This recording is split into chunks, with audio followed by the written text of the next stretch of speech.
صدای حاتم با هنرمندی پاشا، کاری از مهران اسماعیل.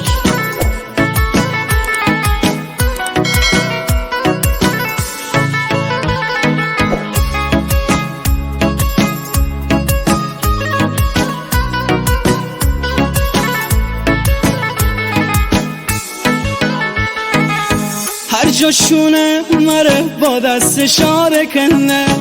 دل پاره کنه، زیر چشمی همش مره نظاره کنه، من دیوانه کنه،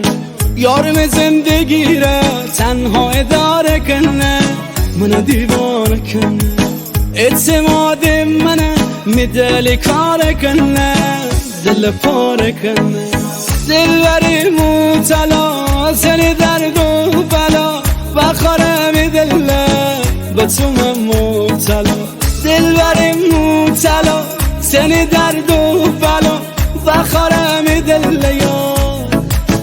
به تو من مبتلا، به تو من مبتلا.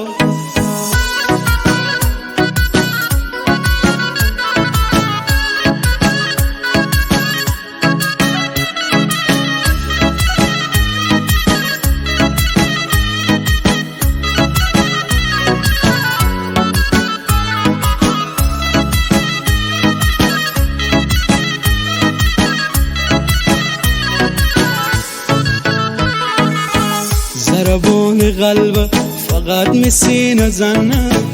مره نابود کنه دل بر لب و خنه، دارن ناز و ادا فقط می دل برنه،